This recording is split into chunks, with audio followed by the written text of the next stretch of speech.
BRS chief మాజీ CM KCR కు MLC కవిత రాసిన లేఖపై స్పందించారు మంత్రి పొన్నం ప్రభాకర్.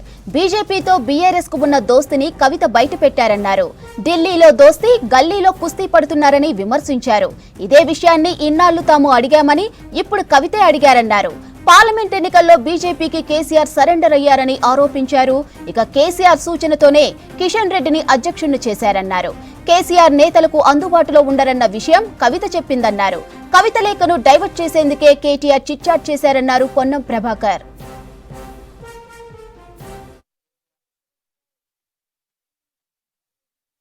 గతంలో తెలంగాణ సగటు మనిషికి ఉన్నటువంటి అనుమానము, కాంగ్రెస్ పార్టీ చేస్తున్న ఆరోపణలకు బలీయంగా నిజ నిర్ధారణ జరిగేటువంటి విధంగా ఈరోజు కవిత గారి లేఖ ఉంది.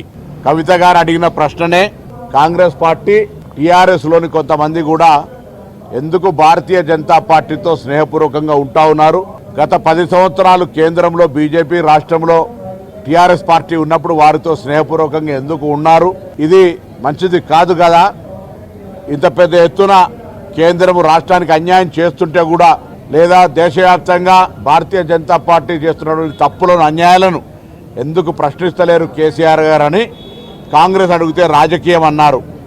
ఇలా కవిత గారే అడుగుతా ఉన్నారు. దాని మీద జవాబు చెప్పాల్సిన అవసరం ఉంది. అంతేగాక ప్రజాస్వామ్యానికి అవకాశం లేని party TRS party, BRS party. సొంత పార్టీ అధ్యక్షుని కూతురే ఒక సామాన్యుని కార్యకర్తలకు జరుగుతున్న అంశం మీద సామాన్య కార్యకర్తలకు కలవడం లేదు, ప్రజలకు అందుబాటులో ఉండడం లేదు, కార్యకర్తల కష్టసుఖాల్లో పాలు పంచుకోవడం లేదు. అటువంటి పెద్ద సమావేశం పెట్టినప్పుడు 2001 నుంచి పార్టీలో ఉన్నటువంటి వాళ్లకు ఎక్కడ కూడా అవకాశం ఇస్తలేరు. అటువంటి వాళ్ళకు అవకాశం ఇవ్వాలే.